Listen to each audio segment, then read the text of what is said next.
Greetings, fellow thinkers, and once again, drinkers, and welcome to another Motörhead album review. I suppose, to really get into the spirit of this, I should be drinking Jack Daniels and Coke. I thought about it until I remembered how utterly disgusting it is. But in due deference to the memory of Lemmy, Fair Steady Clock, and Filthy Animal Taylor, I can't possibly do this sober. But I'm back to the cognac.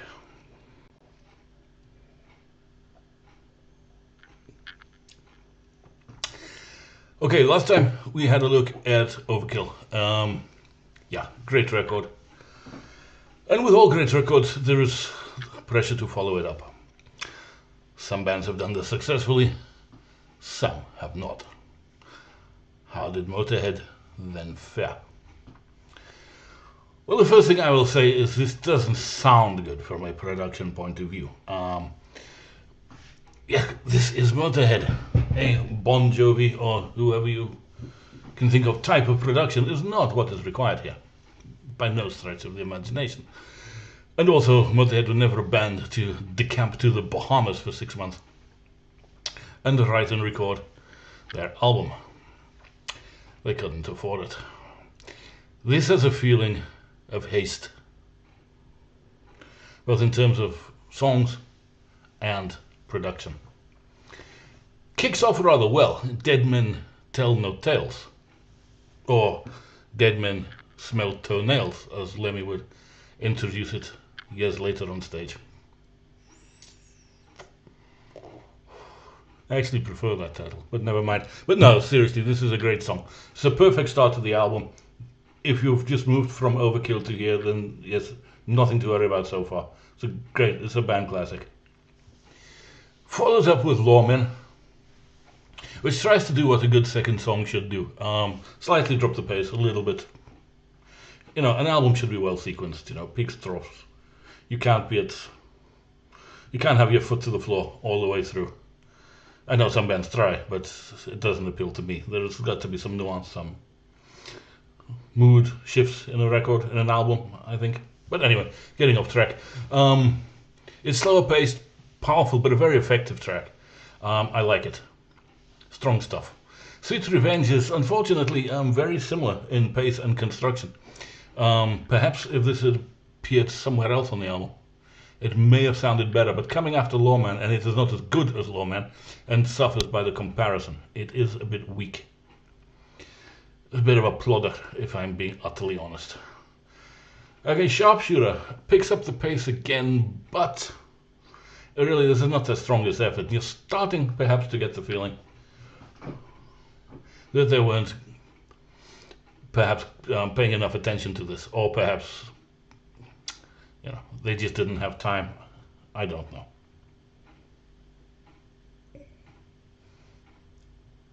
But Sharpshooter is certainly not one of the all-time classics. Poison, on the other hand, is... I'd forgotten about this. In recent years, and you forget as you get older, when you're talking about recent years, you're not talking about 2 or 3, it's like 10 or 15, isn't it? But in recent years, I've been listening almost exclusively to later period Motörhead.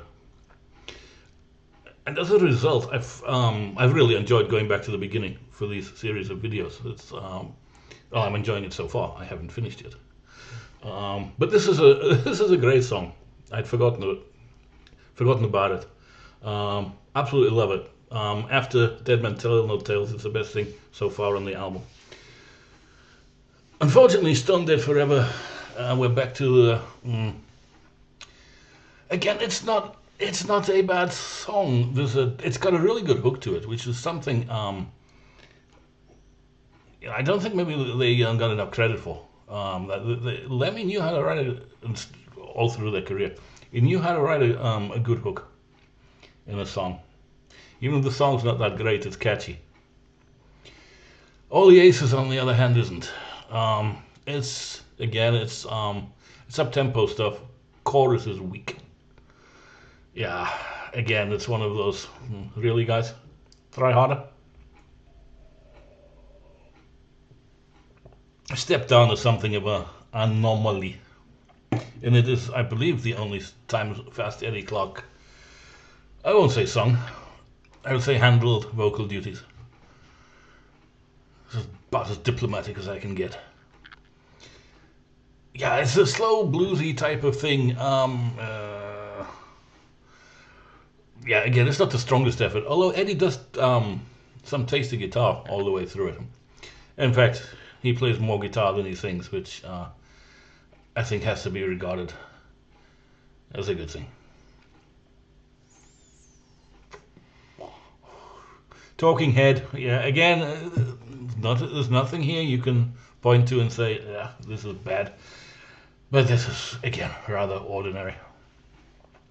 And then, it's a title track, that's it, Bomber, a classic, what can you say?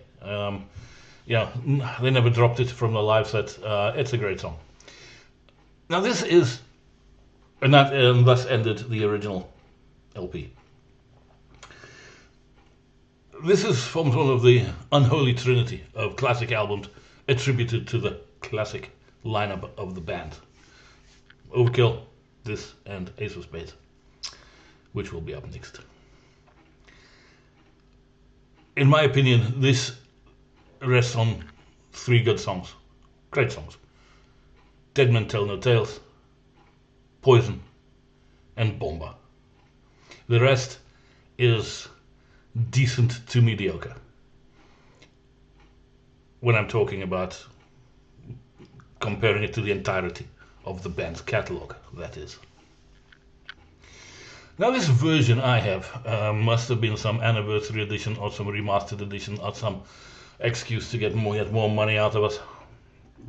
Contains some extra material. Firstly, there are 3 outtakes. Always good. The first one, Fun on the Farm, is actually it's an instrumental. Not their forte, but it's a good one. It's upbeat, it's got a lot going for it. Had they got good lyrics and a good vocal melody, this could have, yes, I could easily see this comfortably replacing some of the weaker moments that actually made it to the album.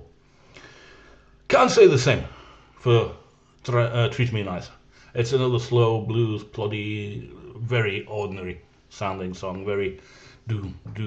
Yeah, we've all heard it 1,000 times. So no loss there then. You Ain't Gonna Live. It's actually pretty good. I like it. Would not have disgraced the album. It's better than, I don't know, Sharpshooter, All the Aces. Maybe even Step Down. Sorry, Eddie, but certainly Talking Head. Yeah.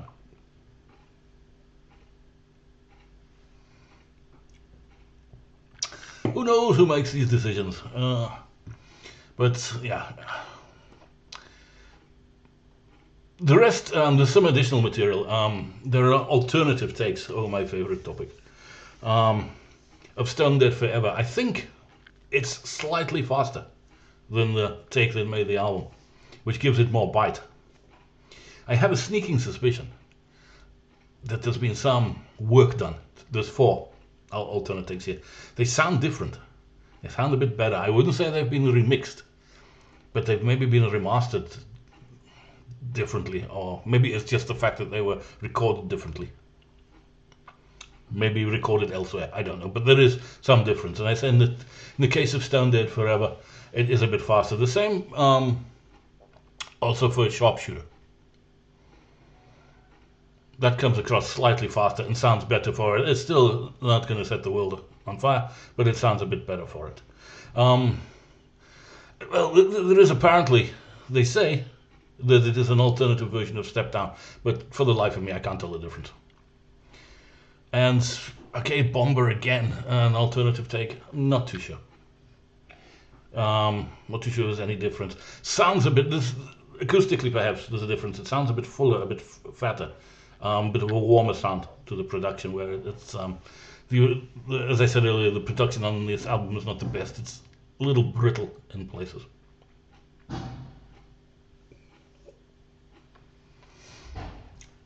Well, there you have it. This is not a great follow-up to Overkill, which was and remains a band classic. I suppose going back in the day, might have been tempted to think that Overkill had maybe been a fluke or one-off. There's certainly good stuff on here, as I've mentioned. There's 3 good songs, but the rest of it slightly ho-hum. Now, I don't allow that Motörhead ever made a bad album. Not in the in the literal sense of it. There's nothing in their catalogue at which you could point and say this is utter garbage. But it is just that over such a long career, it is simply part of the settled order of nature that some of your efforts are going to be better than others. And if any of you gentlemen watching deny the veracity of that statement, simply ask your wives.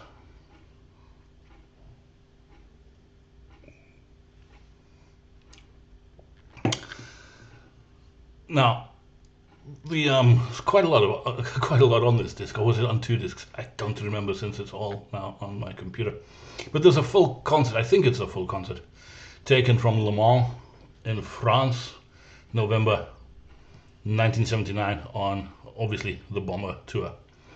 It's a rough, ready recording, but they were a rough, ready, and raucous band.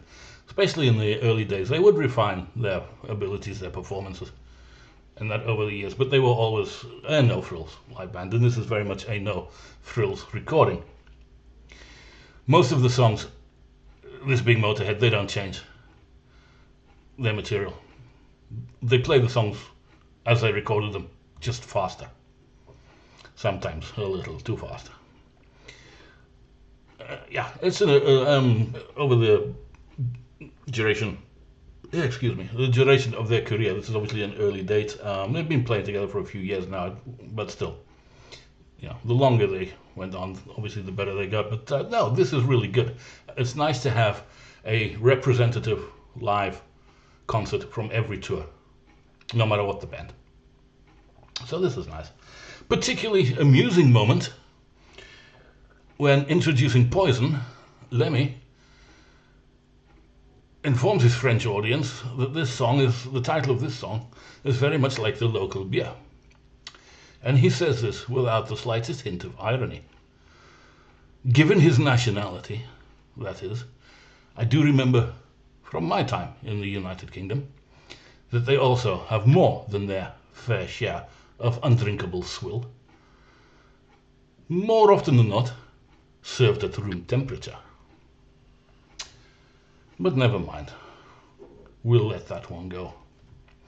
So there you have it. It's a decent album, but if it was to be ranked across the entire catalogue, it would be ranked quite low.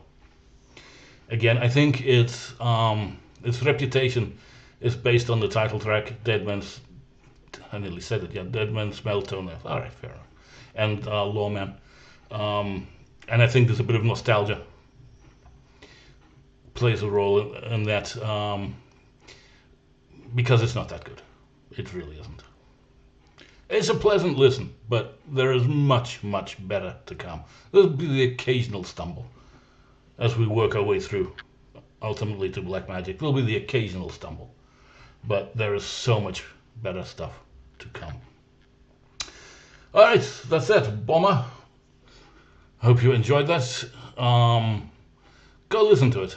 And while you're listening to it, like, subscribe, drink, share, comment.